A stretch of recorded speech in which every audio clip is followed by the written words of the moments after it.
चलिए रुक करें खबरों का। भारतीय जनता पार्टी ने लोकसभा चुनाव के लिए सोमवार को घोषणा पत्र जारी किया।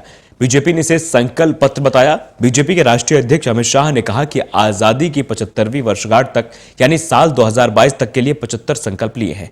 बीजेपी के घोषणा पत्र में विश्व की तीसरी सबसे बड़ी अर्थव्यवस्था बनने का भी लक्ष्य है।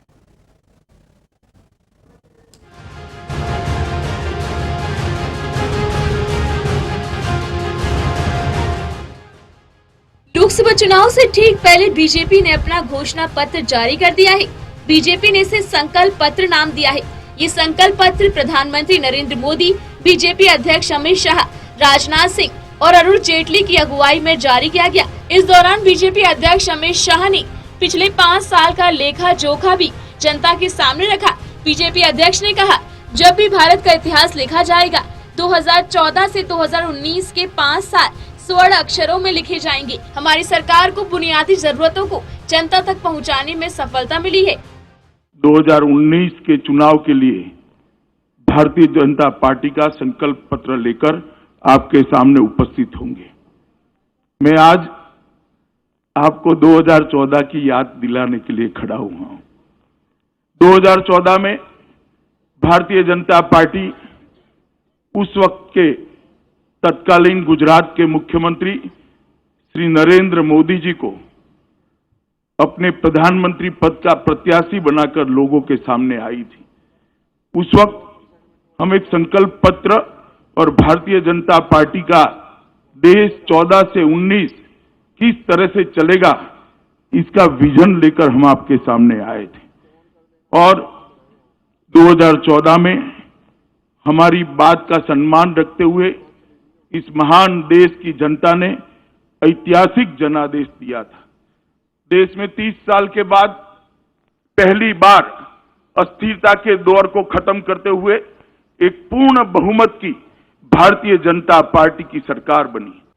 शाह ने कहा, आजादी की 75वीं वर्षगांठ तक यानी साल 2022 तक के लिए 75 संकल्प लिए गए हैं। बीजेपी के घोषणा पत्र में विश्व की तीसरी सबसे बड़ी अर्थव्यवस्था बनने का लक्ष्य है। शाह के बाद पार्टी की संकल्प पत्र समिति के अध्यक्ष राजनाथ सिंह ने कहा, भारत के मन की बात इस संकल्प पत्र में रखी गई है। हमारा संकल्प पत्र जनता की उपलब्धियों को आधार मानकर तैयार किया गया है। जब भी चुनाव होते हैं, हर राजनीतिक पार्टियों द्वारा घोषणा पत्र जारी किए जाते हैं। जो भी वादे अन्य पार्टियों ने किए, अगर वे थोड़े भी पूरे किए गए होते तो भारत आज अधिक विकसित होता। राष्ट्रवाद के प्रति हमारी पूरी प्रतिबद्धता है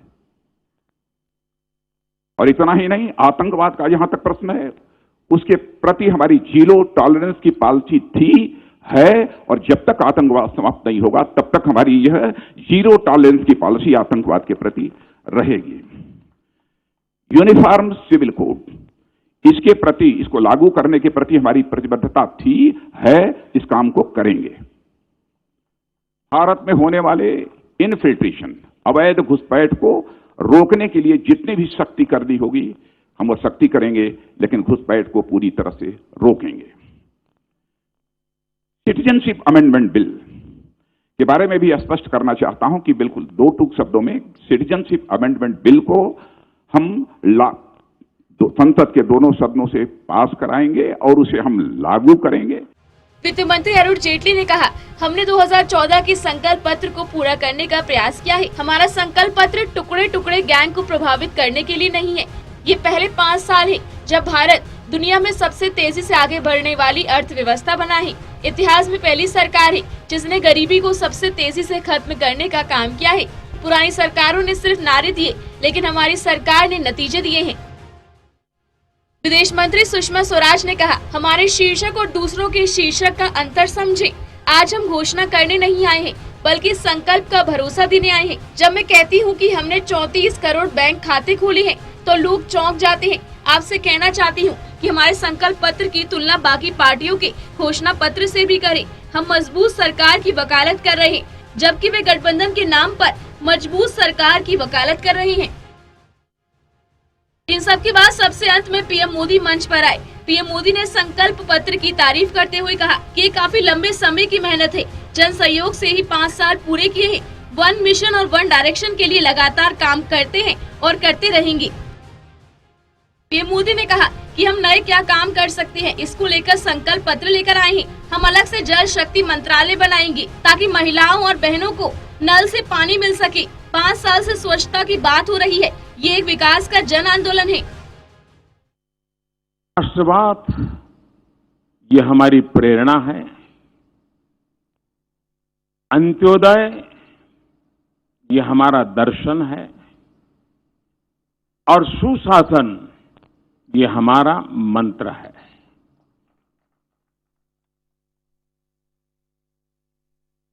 इस पूरी रचना जो है उसमें एक आमतौर पर ये मैनिफेस्टो 2024 के लिए है, लेकिन देश की जनता हमारा हिसाब ढंग से मांग सके, इसलिए पहली बार हमने साहस किया है कि इंटरिम भी हमारा हिसाब लिया जाए, और वो है 2022 आजादी के 75 साल होंगे, तब तक हमने देश के महापुरुषों ने जिन सपनों को लेकर के आजादी का जंग किया था, आजादी के लिए बलिदान दिए थे, जब आजादी के 75 साल होंगे तब हम उनके सपनों का भारत समर्पित करने की दिशा में कुछ अहम काम कर लें, पूरा कर ले। इस उद्देश्य से 75 वर्ष 75 लक्ष्य। संकल्प पत्र के बड़े वादे। आतंकवाद के खिलाफ जीरो टॉलरेंस की नीति जारी रहेगी। सिटीजन अमेंडमेंट बिल को दोनों सदनों से पास करा के लागू करेंगी। राम मंदिर पर सभी संभावनाओं को तलाशेंगे। किसान क्रेडिट कार्ड पर मिलने वाला 1 लाख रुपए तक का लोन 5 साल तक ब्याज रहित रहेगा। सभी किसानों को किसान सम्मान निधि का लाभ मिलेगा। छोटे और सीमांत किसानों को पेंशन की सुविधा दी जाएगी। सभी किसानों को 6,000 रुपए सालाना का वादा। लैंड रिकॉर्ड का डिजिटाइजेशन किया जाएगा। जम्मू कश्मीर से 35A हटाने का प्रयास किया जाएगा। मैनेजमेंट, इंजीनियरिंग और लॉ कॉलेज सीटों की संख्या बढ़ाई जाएगी। 2020 तक देश की सभी रेल पटरियों का इलेक्ट्रिफिकेशन पूरा किया जाएगा। निर्यात को दोगुना करने की दिशा में कदम बढ़ाएंगी। प्रत्येक व्यक्ति को 5 किलोमीटर तक बैंक सुविधा देने की कोशिश की जाएगी। 3 तलाक के विरुद्ध कानून बनाकर मुस्लिम महिलाओं को न्याय दिलाने का प्रयास करेंगी। 2022 तक गंगा को स्वच्छ करने का लक्ष्य रखा गया है। सभी गरीब परिवारों को LPG कनेक्शन। मछुआरों के लिए अलग मंत्रालय बनाया जाएगा। जल शक्ति मंत्रालय बनाने का वादा। 2024 तक देश भर में 200 हवाई अड्डे बनाने का वादा। बता दें कि हाल ही में कांग्रेस ने अपना घोषणा पत्र जारी किया था और तब से ही बीजेपी के मैनिफेस्टो का इंतजार किया जा रहा था। और अब जब पहले चरण के चुनाव में महज 3 दिन बचे हैं, जनता की चुनौती थोड़ी और बढ़ जाएगी, क्योंकि इन 3 दिनों में ही जनता को सभी पार्टियों के घोषणा पत्रों के वादों से अपने काम के वादों को छांटना है और उसी के आधार पर वोट भी करना है। Election desk, total news. एक तरफ लोकसभा चुनाव 2019 के लिए बीजेपी ने मैनिफेस्टो जारी किया है, तो दूसरी तरफ कांग्रेस ने संकल्प पत्र के कुछ ही देर बाद ही एक प्रेस कॉन्फ्रेंस कर बीजेपी पर जमकर हमला बोला और संकल्प पत्र को झांसा पत्र बताया।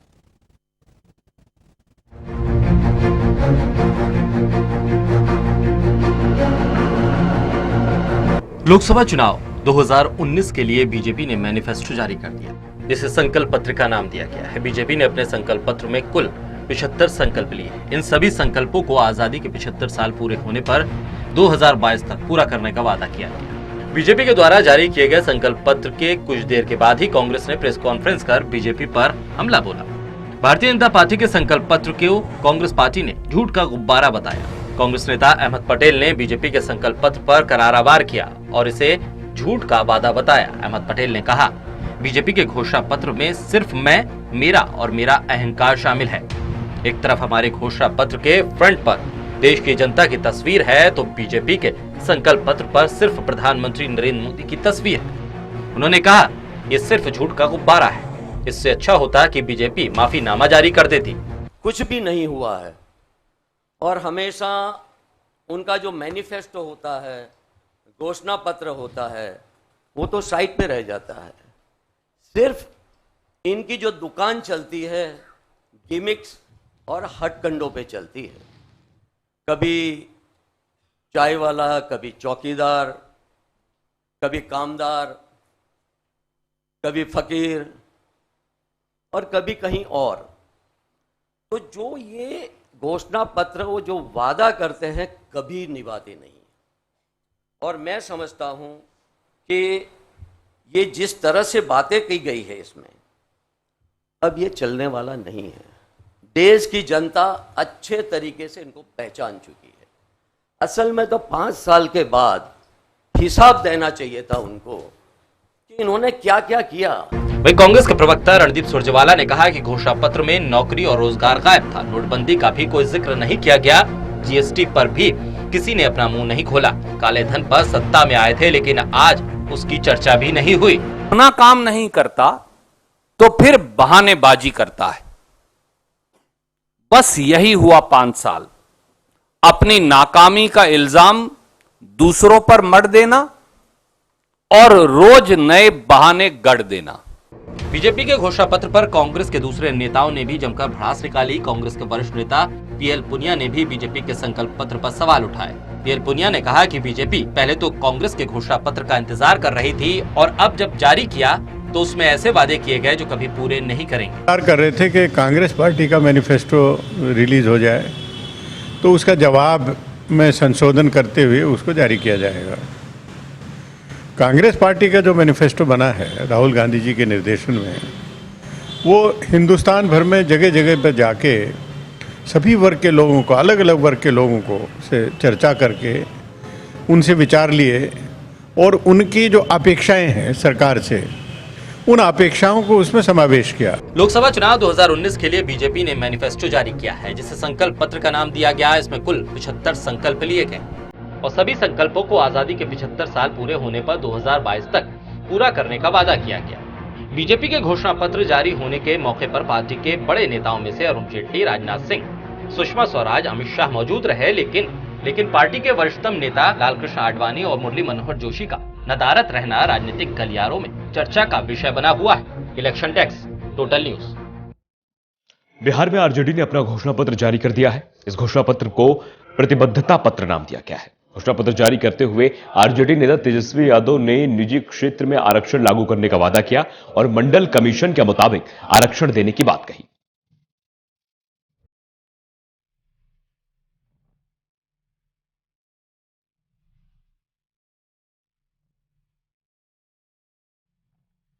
लोकसभा चुनाव में कमबैक करने के लिए कांग्रेस अपना घोषणा पत्र पहले ही जारी कर चुकी है, तो बीजेपी और आरजेडी ने अपना घोषणा पत्र जारी कर दिया। एक बार फिर से घोषणा पत्र के जरिए लोगों को लुभाने की कोशिश की गई। आरजेडी नेता और पूर्व उप मुख्यमंत्री तेजस्वी यादव ने पार्टी मुख्यालय से घोषणा पत्र जारी किया। घोषणा पत्र जारी करते समय पार्टी के कई बड़े नेता शामिल रहे, लेकिन इस प्रेस कॉन्फ्रेंस में राबड़ी देवी या तेज प्रताप नजर नहीं आए। पार्टी नेता तेजस्वी यादव ने तेज प्रताप पर कुछ भी बोलने से मना करते हुए कहा कि आज सिर्फ मैनिफेस्टो पर बात करूंगा। आप बताइए, जो इनकम टैक्स रिटर्न भरता हो उसको भी आरक्षण है, जिसके पास 5 एकड़ जमीन है उसको भी आरक्षण है। तो कहीं ना कहीं से हम किसी का विरोध नहीं करते। जातीय जनगणना हो जाएगी, हर एक जात का जातीय जनगणना हो, दूध का दूध पानी का पानी हो जाएगा। जिसकी जितनी संख्या है उस हिसाब से उसकी हिस्सेदारी मिलनी चाहिए। तो ये हम लोगों का पुराना स्टैंड है। पार्टी के प्रदेश कार्यालय में प्रतिबद्धता पत्र यानी घोषणा पत्र जारी करते हुए तेजस्वी यादव ने कहा कि केंद्र सरकार में अगर उनकी सहभागिता होती है तो 2021 में जातिगत जनगणना कराई जाएगी। दलितों, पिछड़ों को जनसंख्या के आधार पर आरक्षण दिया जाएगा। निजी क्षेत्र में भी आरक्षण की वकालत की गई। साथ ही प्रवासी बिहारियों के लिए हेल्पलाइन जारी की जाएगी। तेजस्वी यादव ने कांग्रेस की न्याय योजना का भी समर्थन किया। इसके साथ ही घोषणा पत्र में निश्चित अवधि में खाली पड़े सरकारी पदों को भरने का वादा किया और बिहार में पलायन रोकने के लिए दुरुस्त व्यवस्था करने का वादा भी किया गया। तेजस्वी यादव ने कहा कि अगर उनकी सरकार आई तो हर थाली में खाना और हाथ में कलम देगी। स्वास्थ्य पर जीडीपी का 4% खर्च करने का वादा किया गया। तेजस्वी ने कहा कि 200 पॉइंट रोस्टर प्रणाली को संवैधानिक संरक्षण देंगे ताकि सामाजिक न्याय विरोधी मानसिकता में कोई बदलाव न कर सके। राज्य में ही रोजगार के अवसर प्रदान करेंगे ताकि लोगों को बाहर काम करने न जाना पड़े। घोषणा पत्र में निजी क्षेत्र में आरक्षण और ताड़ी से प्रतिबंध हटाने की बात कही गई। तेजस्वी यादव ने कहा कि हम सामाजिक न्याय की दिशा में मंजिल हासिल करेंगे, उस लक्ष्य को हासिल करेंगे जिसे बाबा साहेब अम्बेडकर ने दिया था और मेरे पिता लालू प्रसाद यादव ने गरीबों की भलाई के लिए देखा था। का काम करते हैं। आपको पता है कि लालू जी जब मुख्यमंत्री थे तो जो तारी पे भी जो टैक्स था उसको हटाने का काम किया गया। इससे जो गरीब पिछड़े जो लोग हैं, समाज से आते हैं, जो आर्थिक रूप से कमजोर हैं, उनका जो है रोजगार कहीं ना कहीं से हम लोगों का मानना है कि छीना गया है। इसलिए एक ट्रेडिशनल भी रहा है और जो रोजगार लोगों की जो छीनी गई है उससे जो है वापस हम लोग लागू करने का काम। बहरहाल घोषणा पत्र में मतदाताओं को लुभाने के लिए कई वादे किए गए। सत्ता में वापसी के लिए आरजेडी तमाम प्रयास कर रही है, लेकिन सत्ता में कौन वापसी करेगा ये फैसला तो प्रदेश के मतदाता ही करेंगे। National desk, total news. मुख्यमंत्री योगी आदित्यनाथ ने बिजनौर में भारत माता की जय और वंदे मातरम के साथ रैली को संबोधित किया। इस दौरान सीएम योगी ने सपा, बसपा और आरएलडी गठबंधन पर जमकर हमला बोला, साथ ही कांग्रेस के घोषणा पत्र पर भी निशाना साधा। जनता पार्टी की सरकार ने कांग्रेस से और सपा बसपा से पूछना चाहिए, अगर इन्होंने विकास किया होता तो क्या ये दिन देखने पड़ते? कांग्रेस ने यहां प्रत्याशी नहीं दिया। कांग्रेस यहां पर कहती है हम लोकदल को समर्थन करेंगे।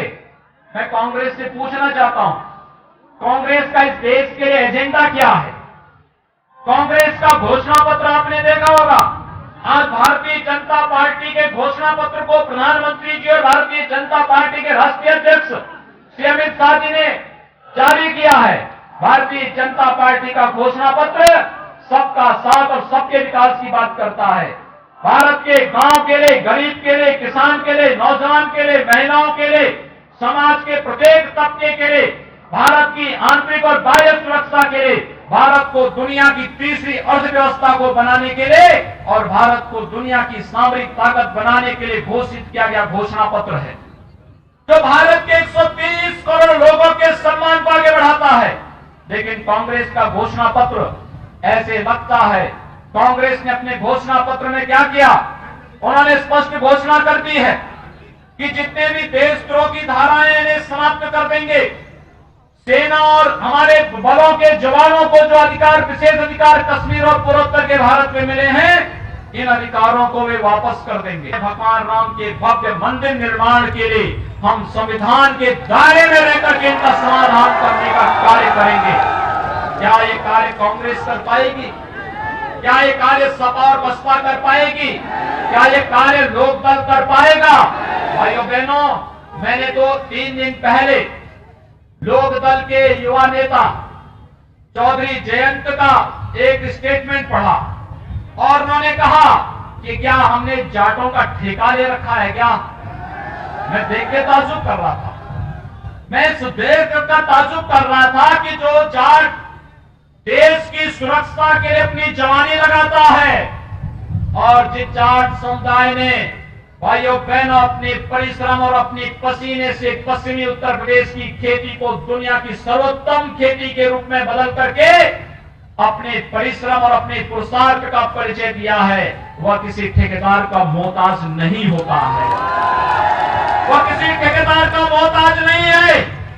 ये अपमान है और इस अपमान को मुझे लगता है जाट समुदाय कतई स्वीकार नहीं करेगा। इसलिए स्वीकार नहीं करेगा क्योंकि चौधरी चरण सिंह जी को अपना नेता मानने वाला यह समुदाय देश के सामने हमेशा सीना चढ़ा करके चला है। जब देश की सुरक्षा की आवश्यकता पड़ी, जाट रेजिमेंट का जवान हमेशा आगे आकर के भारत की सुरक्षा को सुदृढ़ता प्रदान किया है। और आज चौधरी अजीत सिंह के सुपुत्र कहते हैं कि क्या हमने जाटों का ठेका ले रखा है? बीजेपी के घोषणा पत्र को कांग्रेस ने झांसा पत्र बताया। कांग्रेस प्रवक्ता ने कहा कि गौरव वल्लभ पंत से बात की संवाददाता प्रदीप कुमार ने। कांग्रेस ने झांसा पत्र बता दिया है। बात करने के लिए इस वक्त हमारे साथ हैं कांग्रेस के प्रवक्ता, आर्थिक मामलों के जानकार गौरव वल्लभ साहब, जो घोषणा पत्र है बीजेपी का, क्या खास इसमें देखते हैं आप? क्योंकि इसमें किसानों की बात की गई है, राम मंदिर की बात की गई है, कई बड़ी बातें कही गई हैं। किसानों की क्या बात कही गई है? किसानों की क्या 3 समस्याएं हैं? मोदी जी को तो पता नहीं होगी, मैं उनको याद दिलाना चाहता हूं। किसानों की सबसे बड़ी समस्या है कर्ज। किसानों की दूसरी सबसे बड़ी समस्या है कि उसको उसकी फसल का मुआवजा नहीं मिलता, और तीसरी किसान की सबसे बड़ी समस्या है कि रूरल इकोनॉमी उसको सपोर्ट नहीं करती। इन तीनों पे क्या बात की गई? सिर्फ लोगों को गुमराह करने की कोशिश की गई। 2014 में स्वामीनाथन आयोग के अनुसार कॉस्ट प्लस 50% MSP देने की बात की गई, और सुप्रीम कोर्ट में आपने हलफनामा दे दिया कि हम नहीं दे सकते किसानों को। ये वो सरकार है जब अंतर्राष्ट्रीय वर्ल्ड अहिंसा दिवस के दिन जब किसान इकट्ठे होकर दिल्ली के दरवाजे पे खड़े थे तो उनके ऊपर लाठियां चलाई गई। ये वो सरकार है जब किसान अपनी MSP के लिए मंदसौर में इकट्ठा हुआ तो उसके सीने पे गोली चलाई गई। तो इन लोगों को किसान के बारे में बात करना मुझे लगता है इनको शोभा नहीं देता, क्योंकि जितना प्रताड़ित मोदी सरकार ने किसानों को अपने 5 साल में किया है, मुझे नहीं लगता आज़ाद हिंदुस्तान की कोई सरकार में किसानों को इस तरह की प्रताड़ना झेलनी पड़ी हो, और वो रिफ्लेक्ट मोदी सरकार के डेटा से भी करता है। पेंशन की बात की गई है, किसानों को पेंशन दी जाएगी, इसके अलावा ब्याज मुक्त ऋण दिया जाएगा। ये तमाम ऐसी घोषणाएं हैं जो किसानों को लुभाने के लिए की गई हैं। आपको लगता है 72,000 का जो आपने गरीबों के लिए सालाना जो स्कीम का ऐलान किया है उसका जवाब देने की कोशिश की गई है बीजेपी के मैनिफेस्टो में? भैया मूल तो देना पड़ेगा ना वापस। मूल के लिए जब फसल का मुआवजा ही नहीं मिलेगा तो मूल कैसे दूंगा मैं? और मूल नहीं दूंगा तो मोदी सरकार वही सरकार है जो किसानों के ऊपर क्रिमिनल केस चलाती है अगर आप उनका डिफॉल्ट करते हो। और हमने हमारे घोषणा पत्र में वादा किया था कि किसी भी तरह की क्रिमिनल प्रोसीडिंग्स किसान के ऋण ना चुकाने की स्थिति में नहीं चलाई जाएगी। तो इनका किसानों से कोई मतलब नहीं है, ये सिर्फ किसानों को भ्रमित करने का प्रयास कर रहे हैं। पर किसान ने देख लिया कि UPA 1 और 2 के दौरान जो कृषि विकास दर थी वो लगभग 4.9% थी, जो आज 2.5% पे आके रुक गई है। कांग्रेस ने 125 वादों का एक विजन डॉक्यूमेंट भी जारी किया है जवाब में बीजेपी के घोषणा पत्र के। इसमें क्या खास बातें हैं? नहीं, ये 2014 के मोदी जी के वादे हैं, और इन वादों में हमने ये बताया है जनता को कि ये मोदी जी का 2014 का वादा और इसकी क्या स्थिति है। मैं आपको एक एक चीज़ें बताऊं, करप्शन पे, डिमोनेटाइजेशन पे, ब्लैक मनी पे, फॉरेन से पैसा वापस लाने की स्थिति में कहीं आज इस घोषणा पत्र में या झूठ के पुलिंदे में कहीं भी इनका जिक्र है? नहीं है। तो हम जनता को बताना चाहते हैं कि ये वही लोग हैं जिनके 125 वादों पे आज तक कुछ नहीं हुआ, तो इनके ये अभी और कुछ स्टेटमेंट दे रहे हैं, इनकी क्या विश्वसनीयता है? धन्यवाद बात करने के लिए। और कांग्रेस यहाँ हमला कर रही है, बीजेपी के घोषणा पत्र को झूठा करार दे रही है। कैमरामैन पवन शर्मा के साथ प्रदीप कुमार, टोटल।